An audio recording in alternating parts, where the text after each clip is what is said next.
హరే కృష్ణ శ్రీనివాస హృదయం ఛానల్కి స్వాగతం సుస్వాగతం. ఈరోజు ఇంకో కొత్త విషయం గురించి మనం ఈ వీడియోలో తెలుసుకుందాం. ఇది శీతాకాలం అనగానే మనకు గుర్తొచ్చేది చలి. జగన్నాథుడు శీతాకాలంతో పోరాడాడు. ఈ విషయం ఇలా ఎంతమందికి తెలుసు? తెలియకపోతే వీడియోని పూర్తిగా వినేయండి. జగన్నాథుడు శీతాకాలంతో జరిగిన పోరాటంలో గెలిచినప్పుడు శీతాకాలం జగన్నాథుడిని ప్రార్థించింది.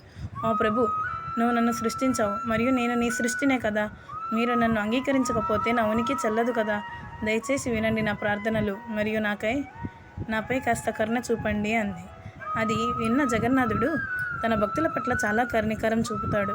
శీతాకాలపు ప్రార్థనలకు సంతోషించాడు మరియు గజపతిని శీతాకాలంలో ఘోడాలాగి వేషధారణను సిద్ధం చేయమని కోరాడు. ఘోడాలాగి మార్గశిర శుక్లపక్ష షష్ఠి ఓధాన లేదా ప్రభరణ షష్ఠి అని కూడా అంటారు నుండి మాఘ శుక్ల పంచమి వరకు జరుగుతుంది.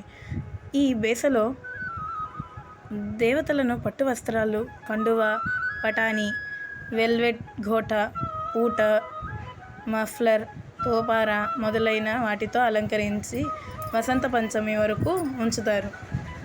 జై జగన్నాథ్.